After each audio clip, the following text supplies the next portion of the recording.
오늘 성경 묵독 말씀은 출애굽기 20장 17절 말씀입니다. 출애굽기 20장 17절 말씀 제가 봉독하겠습니다. 내 이웃의 집을 탐내지 말지니라. 내 이웃의 아내나 그의 남종이나 그의 여종이나 그의 소나 그의 낙이나 무릇 내 이웃의 소유를 탐내지 말지니라. 이는 하나님의 말씀이니라. 아멘. 오늘은 십계명 마지막 10번째 계명 탐내지 말라라는 계명에 대해서 살펴보도록 하겠습니다. 십계명의 5번째부터 10번째 계명은 대인 관계에 대한 계명이죠. 내 이웃을 내 몸과 같이 사랑하라라는 말씀으로 압축이 됩니다. 그런데 이 6가지 인간관계의 계명 가운데 가장 결론적인 계명이 10번째 계명 탐내지 말라라는 계명이죠. 이것은 모든 대인 계명들이 탐심에서 비롯된다는 것을 가르쳐 주는 거예요. 탐심이 있기 때문에 제5계명 부모를 공경하지 않는 거죠. 탐심이 있기 때문에 제6계명 살인을 하는 거예요.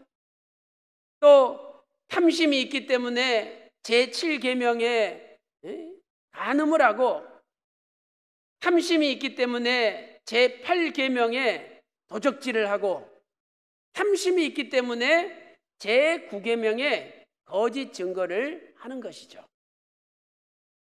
그러므로 대인 계명의 가장 근본적인 계명은 제10번째 계명이라고 할 수가 있습니다. 오늘은 10번째 계명에 대해서 자세히 살펴보도록 하겠습니다.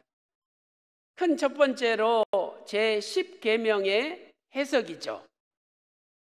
10번째 계명은 출애굽기 20장 17절과 신명기 5장 21절에 기록되어 있죠. 두 군데 기록되어 있습니다. 출애굽기 20장 17절 말씀 보니까 내 이웃의 집을 탐내지 말지니라 이렇게 시작되죠. 그러나 신명기 5장 21절에는 내 이웃의 아내를 탐내지 말지니라 이렇게 시작이 되고 있습니다. 첫 번째로 탐내지 말라는 뜻이 무엇일까요? 탐내지 말라. 출애굽기 20장 17절에 탐내지 말라. 이 탐내다는 단어는 히브리어로 하마드라는 단어입니다. 하마드.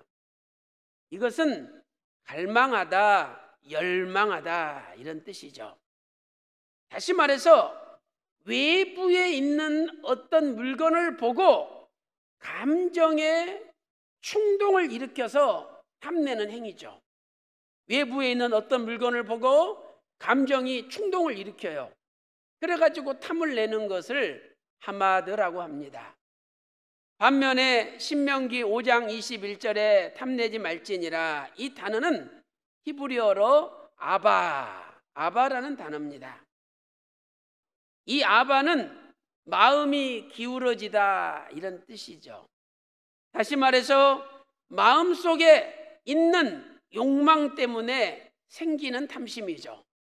마음속에 있는 욕망 때문에 생기는 탐심입니다. 그러므로 하마드는 외적인 탐심을 하지 말라는 거죠. 그 다음에 아바는 내적인 탐심을 하지 말라는 거죠. 하나님께서는 이 두 가지를 번갈아 사용하심으로써 우리 인간들로 하여금 외적인 탐심도 금지시키시고 내적인 탐심까지도 금지시켰다는 것을 알 수가 있습니다.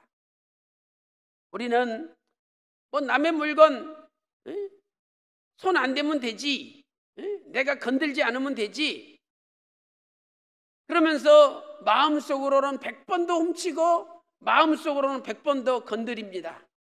그러면서 죄를 짓지 않았다고 생각을 해요.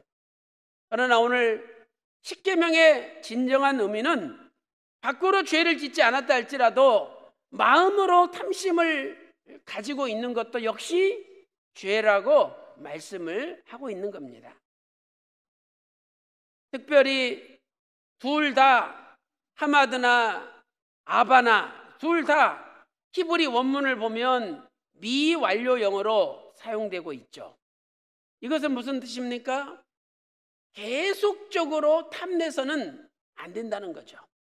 밖으로나 안으로나 계속적으로 탐내서는 안 된다라고 말씀하고 있습니다.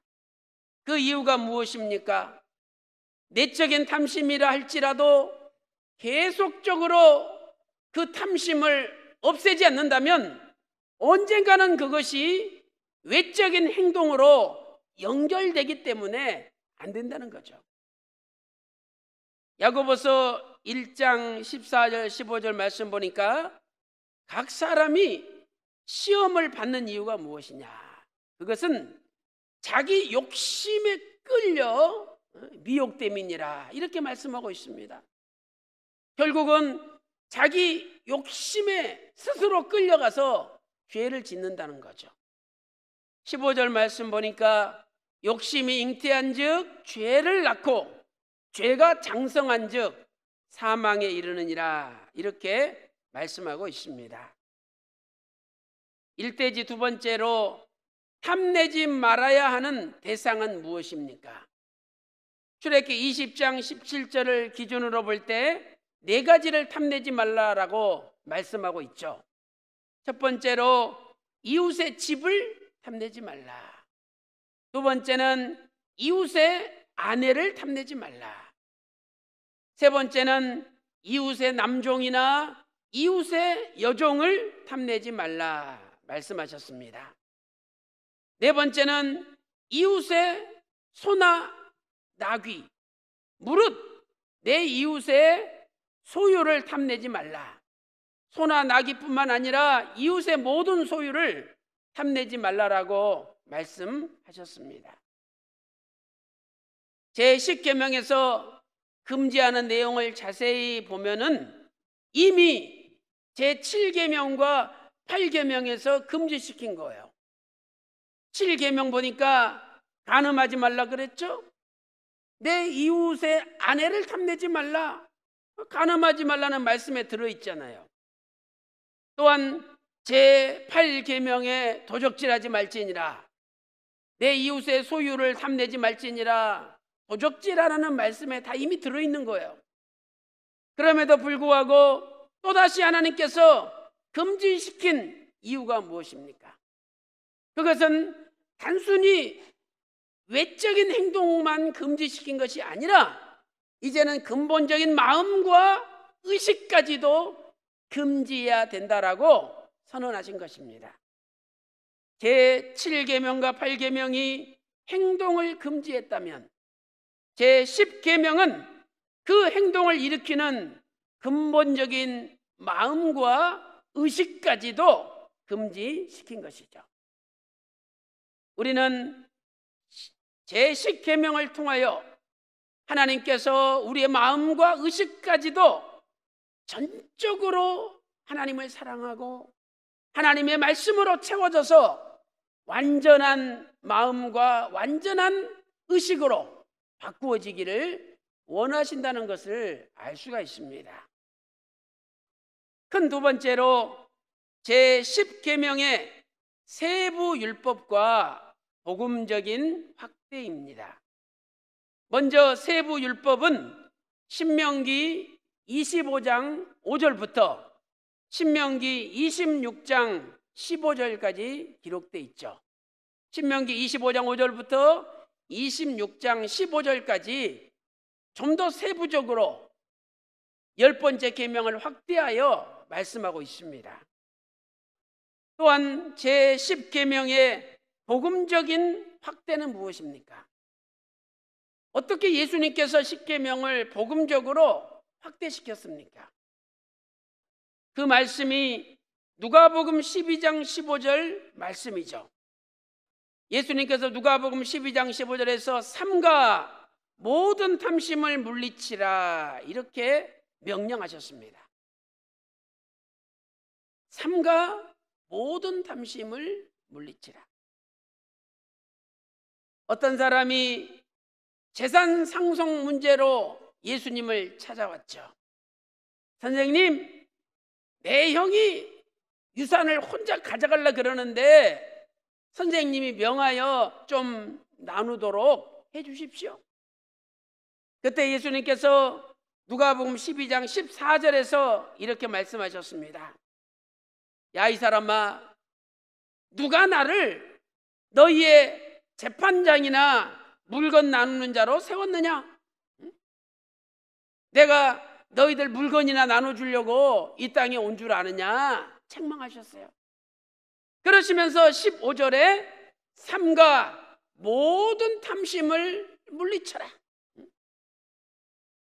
아까 십계명은 4가지를 탐심을 하지 말라고 금지했잖아요. 근데 예수님은 삼가 모든 탐심을 물리쳐라 이렇게 확대시킨 거죠. 첫째로 여기 탐심은 무엇입니까? 헬라어 플레오넥시아라는 단어죠. 플레오넥시아. 이것은 분에 넘치도록 더 가지려는 욕심을 가리켜요. 분에 넘치도록 더 가지려는 욕심. 오늘 하나님께서는 저와 여러분에게 마땅히 우리가 가져야 될 분량을 정해 놓으셨어요. 각자 분량이 있는 거예요. 그런데 그 분량을 넘어서서 분에 넘치도록 과도하게 더 가지려고 하는 욕망, 그게 죄라는 거죠. 하나님께서 우리에게 정해 놓으신 그 분량만큼만 가진다면 큰 문제가 없다는 거예요. 제가 미국에 갔더니 미국 사람들이 저한테 오히려 질문을 해요. 아, 목사님, 한국에서 제일 위험한 직업이 있다는데 뭔지 아십니까? 그래서 아니, 뭐가 제일 위험하죠? 그랬어요. 그랬더니 아휴, 목사님 아직도 모르시냐고. 대통령이라고. 응? 대통령이 한국에서 제일 위험한 직업이래요. 왜? 대통령만 끝나면 감옥 들어가고 조사받고 죽으니까. 차라리 대통령 안 되는 게 좋다는 거야. 다 사람이 분량이 있는 거예요. 그 분량을 넘었으면은 다 문제가 되는 거예요. 두 번째로 모든 탐심을 물리치라. 모든이라 그랬죠. 이것은 헬라어로 파스라는 단어죠. 하나님께서 허락하신 것 외에 더 가지려는 모든 종류를 나타내는 거죠. 하나님께서 허락하신 것 외에 더 가지려는 모든 종류의 것, 그러한 뜻이 헬라어 파스라는 단어에 들어있는 것입니다. 오늘 하나님께서 우리에게 허락하신 것이 있고 허락하지 않은 게 있잖아요. 그 허락하지 않은 것은 아예 쳐다보지도 말아야 돼요. 그런데 우리는 하나님께서 허락하지 않는 것을 기웃기웃하잖아요. 그게 바로 죄라는 거예요. 세 번째로 물리치라. 헬라어 필라소라는 단어죠. 필라소. 헬라어의 현재 중간태로 사용되고 있습니다. 이 중간태가 무슨 뜻입니까? 자기 스스로 지키라 이런 뜻이에요. 네 스스로 지키라. 분에 넘치도록 하나님께서 허락하신 것 외에 더 가지려는 욕망이 막 생길 때 그 욕망으로부터 자기 자신을 스스로 지키려는 거예요. 이것이 예수님의 말씀입니다. 왜 지켜야 됩니까? 지키지 않으면 영원한 생명을 잃어버릴 수도 있다고 예수님께서 경고하셨어요. 과도한 욕심은 우리를 사망으로 몰고 가고 마침내 영원한 생명을 뺏어갈 수도 있다는 거죠. 누가복음 12장 15절 하반절에 이렇게 말씀하고 있습니다. 사람의 생명이 그 소유에 넉넉한 데 있지 아니하니라. 사람의 생명이 그 소유에 넉넉한 데 있지 아니하느니라. 다시 말해서 세상이 부자라고 영원한 생명을 소유할 수 있는 게 아니라는 거죠. 표준세 번역은 이렇게 번역하고 있습니다. 재산이 차고 넘쳐도 여러분의 생명이 거기 달려있는 것이 아닙니다. 아무리 돈이 많고 재산이 차고 넘쳐도 우리 생명이 거기에 달려있는 게 아니라는 거예요. 돈 많다고 영원한 생명을 소유할 수 있는 게 아니라는 거죠. 그러므로 우리는 영원한 생명을 위해서라면 돈도 포기하고 버릴 수 있는 결단이 필요한 거라는 말씀이죠. 잠언 1장 19절 보세요. 잠언 1장 19절에 무릇 이 부당한 이득을 탐하는 자의 길은 자기 생명을 잃게 하느니라. 부당한 이익을 탐하는 자의 길은 결국은 자기 생명을 잃어버리게 한다라고 말씀하고 있습니다. 구약의 10번째 계명은 4가지를 금지시켰지만 예수님께서는 하나님께서 허락하신 것 외에 자기의 분량 외에 과도하게 가지려는 모든 것을 금지시켰어요. 그래야 영원한 생명을 잃지 않는다는 겁니다. 오늘 또 너무 욕심부려서 영원한 생명까지 잃어버리는 안타까운 자리에 들어가지 말고 욕심을 버림으로 영원한 생명을 끝까지 간직하는 저와 여러분 다 되시기를 주님의 이름으로 축원합니다. 큰 세 번째로 10번째 계명을 범한 자의 최후입니다. 제10 계명을 범한 자의 최후죠. 먼저 노아 시대 하나님의 아들들이죠. 창세기 6장 2절 말씀 보니까 하나님의 아들들이 사람의 딸들의 아름다움을 보고 자기들의 좋아하는 모든 자로 아내를 삼은지라. 여기 아내라는 말이 히브리어로 복수형이잖아요. 아니 아내는 한 명이지 무슨 아내가 여러 명입니까? 그런데 하나님의 아들들이 자기들의 좋아하는 아름다운 자로 여러 명을 아내 삼았다는 거예요. 이것은 하나님이 정해놓으신 분량을 넘어선 겁니다. 바로 그것이 탐욕이고 탐심이고 죄라는 거죠. 성적인 타락과 성적인 욕망은 하나님의 심판을 불러 일으켰던 것이죠. 창세기 6장 13절에 이 세상의 끝날이 이르렀다. 마태복음 24장 38절 39절 말씀 보니까 홍수가 나서 저희를 다 멸하기까지 깨닫지 못했다고 말씀하고 있습니다. 실로 오늘날 우리가 살아가는 세상과 너무 흡사한 세상이에요. 회사 다니는 사람이 그래요. 야, 너 여자친구 없냐? 야, 내가 결혼했는데 무슨 여자친구가 있냐? 아유, 바보. 아니, 어? 오직 자기 부인밖에 모르는 사람 보고 오히려 바보래. 이게 오늘날 타락한 세상이라는 거예요.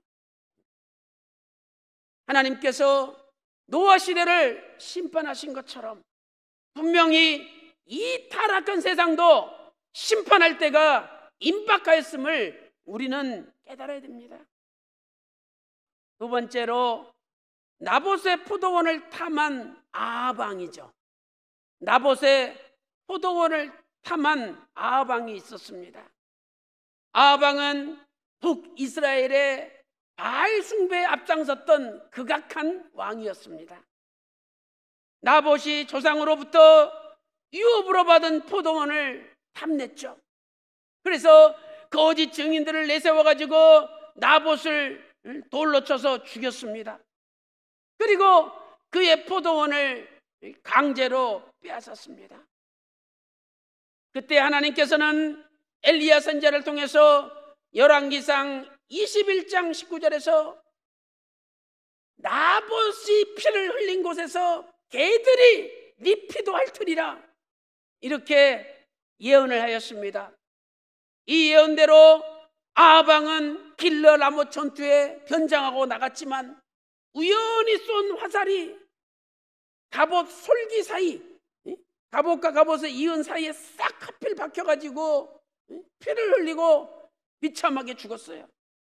그리고 개들이 그 피를 핥음으로 말미암아 하나님의 말씀대로 이루어졌습니다. 열왕기상 22장 34절부터 38절에 말씀하고 있습니다. 세 번째로 하나님께 바친 것을 탐내어 도둑질한 아간이 있습니다. 아간은 여리고성을 점령한 다음에 세 가지를 훔쳤죠.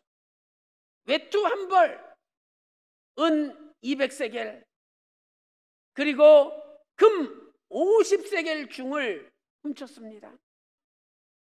여호수아 7장 21절에 말씀하고 있죠. 그 결과 아간, 그의 모든 속한 가족들, 심지어 그의 모든 속한 재산까지도 다 돌에 맞아 돌무더기가 되고 불에 태움을 당했습니다. 여호수아 7장 24절부터 26절에 말씀하고 있죠. 네 번째는 물질의 종이 되어서 예수님까지 팔아넘긴 가룟 유다가 있습니다. 가룟 유다는 예수님의 돈깨를 맡았는데 거기서 얼마씩 몰래 훔쳐갔다라고 요한복음 12장 6절에 말씀하고 있습니다.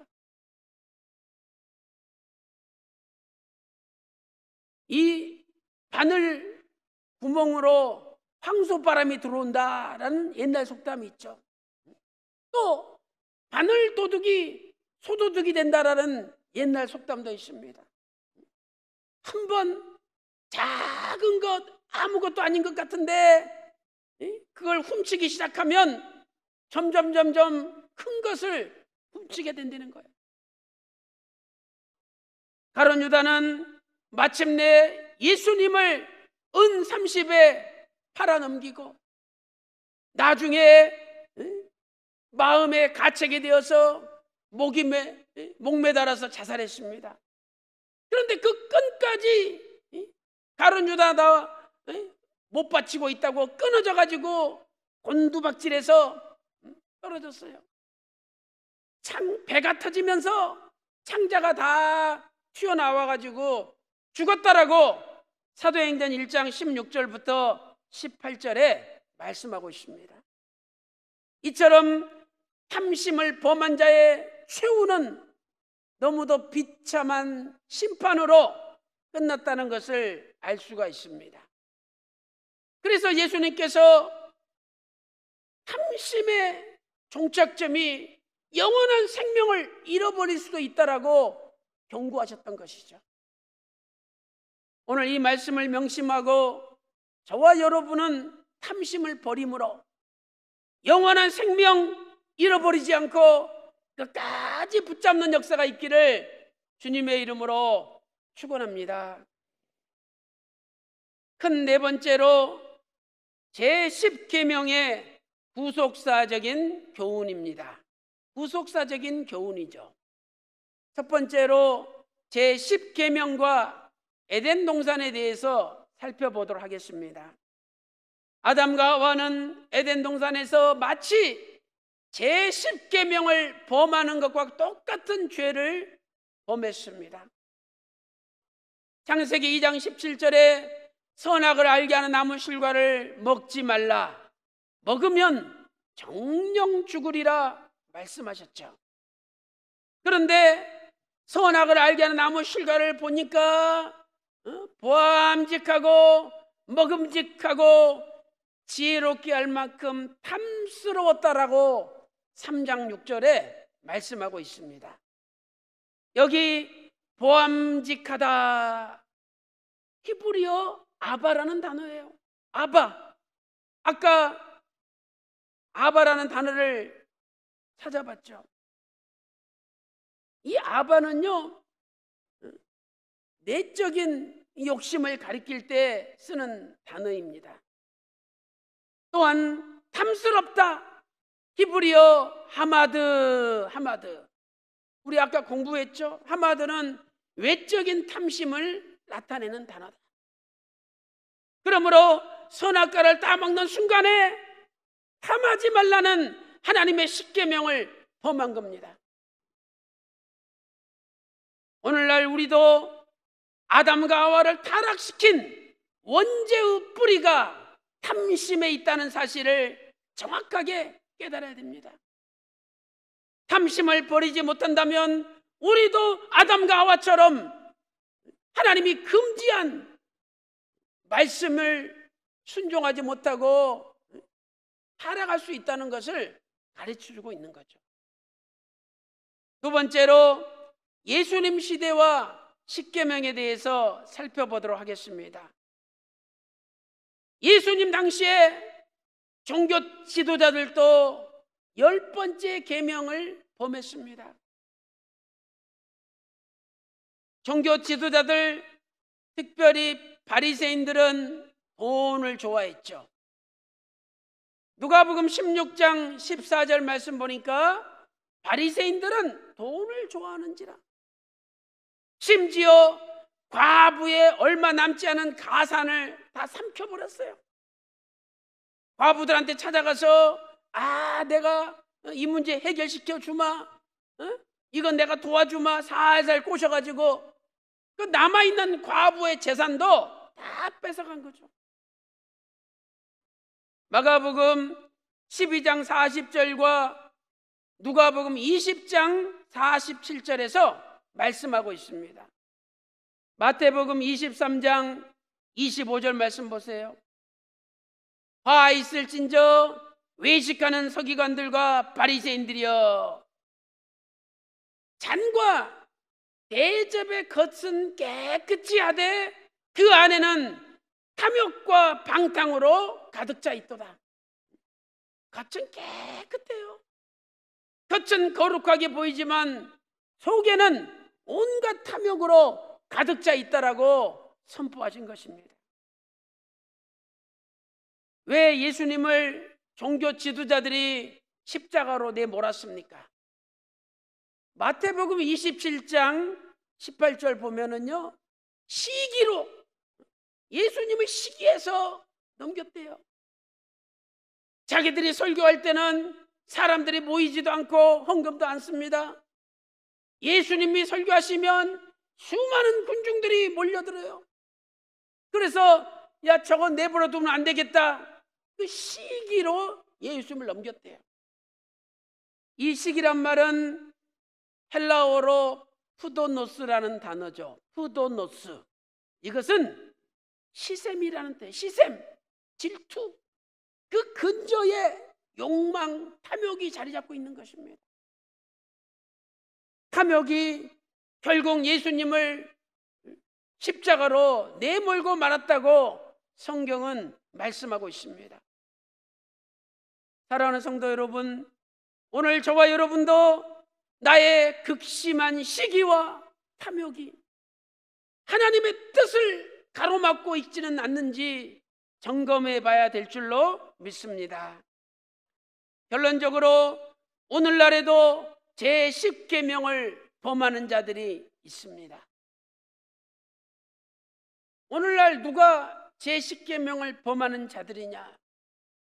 지족하지 않고 자족하지 않는 자들이죠. 지족하지 않고 자족하지 않는 자들이에요.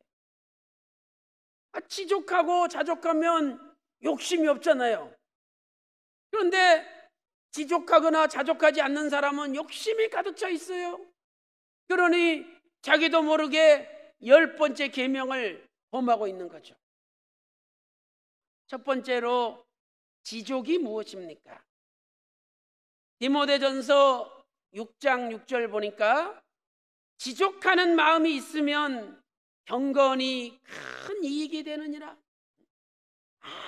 아무리 경건해도 지족하지 않는 사람은 경건이 유익이 안 된대요. 기도 잘하죠. 새벽 예배 열심히 나오죠. 예배 빠지지 않죠.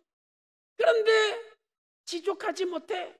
그러면 그 경건이 아무 유익이 안 된다는 거예요.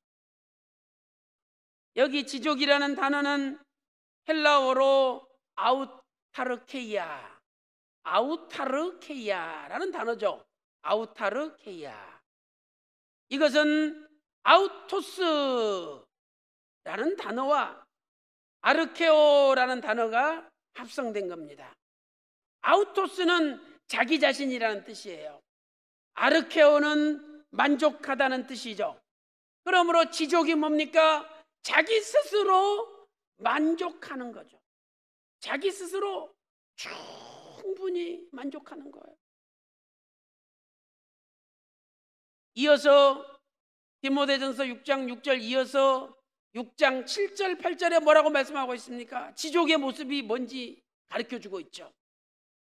우리가 세상에 아무것도 가지고 온 것이 없음에 아무것도 가지고 가지 못하리니, 우리는 남 욕하지 않습니까? 뭐 저 사람 어쩌다고 막 욕해요. 또 남을 흠집내고 막 깎아내립니다. 그런데 그거 해봤자 내가 그것 가지고 하나님 나라 가는 거 봤습니까? 아무것도 가지고 온 것이 없음에 아무것도 가지고 가지 못한다는 거예요. 그것도 남 깎아내리고 흠집내면 속은 시원하겠지만 다 부질없는 짓이에요. 그거 해서 뭐예요? 아무 유익이 없습니다. 8절에 우리가 먹을 것과 입을 것이 있은즉 족한 줄로 알 것이니라. 그래서 내가 입을 옷이 있고 오늘 또 누룽지라도 먹을 것을 먹었으니 참 감사하다, 참 만족하다, 이런 분이 지족하는 분이라는 거예요. 우리는 끝없는 욕망 속에 살아갑니다. 맨날 뭐가 부족한 거예요. 맨날 없어. 그러니 입에서 감사가 안 나온다는 거죠. 오늘 어떤 권사님이 저한테 찾아오셔서 자기 이름을 바꿨대요. 뭐라고 바꿨냐 그랬더니 자기 이름이 고감사로 바뀌었대요. 고감사. 그래서 그게 뭔 뜻입니까? 그랬더니 고맙습니다, 감사합니다, 사랑합니다. 그래서 고감사래요. 자기 이름이. 고맙습니다, 감사합니다, 사랑합니다, 사. 그래서 자기 이름이 이제 고감사래. 누구를 만나든지 고맙습니다, 감사합니다, 사랑합니다. 자기는 이렇게 얘기 안 되는 거예요. 얼마나 좋습니까? 싸워봤자 부질없는 거예요. 내가 다른 사람보다 조금 이겨가지고 우쭐해봤자 그것도 다 부질없는 거예요. 내가 남한테 오해받아가지고 상처받아봤자 또 그것도 부질없는 거예요. 그런 거 신경 쓸 필요 없어요. 아니, 개가 짖는다고 기차가 서는 거 봤어요? 아무리 지가 짖어봤자 기차는 서지 않아요. 기차는 목적지를 향해서 가는 거예요. 그러니 구속사 말씀운동의 기차도 아무리 세상이 뭐라 그래도 목적지를 향해서 칙칙뻑뻑 칙칙뻑뻑 달려갑니다. 그래서 이제는 옆에서 누가 그러든지 말든지 신경 쓰지 마세요. 신경 써봤자 나만 골치 아프고 나만 상처받고 나만 괴로운 거예요.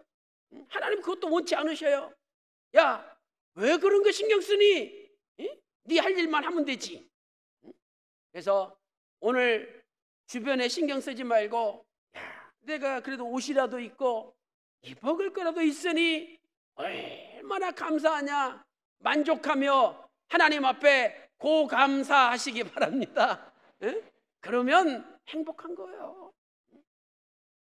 고린도후서 6장 10절 말씀 보세요. 아무것도 없는 자 같으나 모든 것을 가진 자로다. 야, 사도 바울 보세요. 고린도후서 6장 10절에 자기는 아무것도 없대. 그런데 알고 보니까 모든 것을 가진 자라고 고백하고 있어요. 아무리 많이 가져도요, 만족하지 못하는 사람은 불행한 사람이에요. 그러나 뭐 아무것도 없는데 늘 만족해. 그 사람은, 그분은요 행복한 분이에요. 요새 TV에 보면은 산속에서 혼자 사는 사람들 나오잖아요. 야, 남자가 혼자 산에 살면서 빨래하지, 산에서 내려오는 물 받아가지고 몸도 씻고, 또 쌀도 씻어가지고 혼자 밥해 먹고. 그런데 PD가 출동해가지고 다 같이 생활하면서 물어보잖아요. 근데 그분들의 결론이 뭐냐? TV도 없고 냉장고도 없고 뜨거운 물도 없고 세탁기도 없고 아무것도 없어. 근데 그분들 하나같이 너무 행복합니다. 너무 행복하대요. 아무리 많아도요, 만족 못하면 불행한 거예요. 불쌍한 거예요. 근데 아무것도 없는데 늘 만족해. 늘 싱글벙글이야. 그분은요 행복한 거예요. 오늘 또 저와 여러분의 환경에 감사하면서 늘 만족함으로 행복하게 사시기를 주님의 이름으로 축원합니다. 두 번째, 자족이 무엇입니까? 자족. 빌립보서 4장 11절 말씀 보니까 내가 어떠한 형편에든지 자족하기를 배웠노니. 빌립보서 4장 11절에 사도 바울은 자족했대요. 헬라어로 아우타르케스 형용사죠. 그래서 이것은 자기 만족, 자기 배부름의 이런 뜻이에요. 자기 배부름의. 자족하는 사람의 특징이 뭐냐? 항상 배고픈 게 아니라 항상 배부르다는 거예요. 이게 자족이에요. 배고파 보세요. 맨날 먹을 것 찾습니다. 더 주세요. 더 주세요. 더 주세요. 계속 달래. 왜? 만족이 안 되니까. 배고프니까. 배부른 사람은요, 이것 좀 드시라고. 저 배불러요. 이것 좀 먹으라고. 배불러요. 다 거절해. 왜? 배부르니까. 필요가 없는 거야. 그러니까 늘 배고픈 사람은 맨날 가질라 그래요. 그런데 배부른 사람은 안 가질라 그래. 지금 내가 배 터져 살겠는데 필요 없다 이 말이지. 그러니까 우리도 늘 배부르게 살라는 거. 배부르게. 사도 바울은 자족하기를 배웠는데 그러면서 12절에 모든 일에 내가 배부르며 그랬어요. 자족이 뭐냐? 모든 일에 배부르다는 거예요. 모든 일에 배불러. 만족한 거죠. 야, 배부르다. 만족한 거잖아요. 만족이 만족해. 뭐 후식 드시겠습니까? 싫어요. 배불러요. 뭐 커피 드시겠습니까? 배불러요. 싫어요. 다 싫대. 배부르니까. 그러니까 배부르는 사람은 거절할 수가 있는 거예요. 배고픈 사람은 다 받아 먹어. 다 받아 먹는 게 아니죠. 다 받아 처먹죠. 그래서 우리가 영적으로 배불러야 돼요. 배부르다. 내가 아버지의 말씀을 받았고 구속사의 말씀을 받았으니 배부르다. 이렇게 배부른 사람은 어떤 세상의 유혹이 와도 다 거절할 수가 있는 거예요. 배부른데 눈에 보이지도 눈에 들어오지도 않는다는 거예요. 요즘 의사들은 모든 성인병의 원인이 과식에 있다라고 합니다. 더 먹고 싶을 때 숟가락을 그만 놔야 되는데 그 못 놓는다는 거예요. 그래서 과식을 조절하지 못하고 성인병에 걸리고, 성인병이 짙어지면 죽음으로 갈 수밖에 없다라고 의사들이 이야기하는 것입니다. 마찬가지로 모든 죄의 원인은 욕심에 있습니다. 지나친 욕심은 결국 사망으로 인도하는 거예요. 그래서 주변에서 안 된다 그러면 아멘하고 따라가는 거예요. 또 된다 그러면 아멘하고 따라가는 거예요. 욕심이 많은 사람은 왜 안 돼? 왜 돼? 자꾸만 말을 하죠. 그러다 보니까 분쟁이 생기고 싸움이 일어나는 거예요. 욕심 없어 보세요. 싸움도 안 일어나요. 모든 싸움의 근저 자세히 들어가 보면 결국은 욕심 때문이에요. 이걸 내가 차지하느냐 차지하지 마느냐, 결국 여기에 달려 있는 거죠. 다 놔버리면 되죠. 안 하면 되는 거 아니야. 안 하면 하나님의 뜻이면 하는 거고, 하나님 뜻이 아니어서 안 하면 되는 거고, 뭐 굳이 하려고 그러고 굳이 안 하려고 그러고, 다 이게 부질없는 거예요. 그래서 오늘 욕심을 다 놓고 살아계신 하나님 아버지께 맡기면 하나님께서 인도하신 대로 따라갈 때 바로 그분을 통해서 구속사가 전진하는 것입니다. 야고보서 1장 15절에 욕심이 잉태한 즉 죄를 낳고 죄가 장성한 즉 사망을 낳느니라, 이렇게 말씀하고 있습니다. 계시록 2장 7절에도 이기는 그 사람에게 생명나무의 과실을 주어 먹게 하리라 약속하고 있습니다. 이기는 사람은 탐욕을 버리는 사람입니다. 탐욕을 버리지 못하는 사람이 어찌 이기는 사람이 될 수 있겠습니까?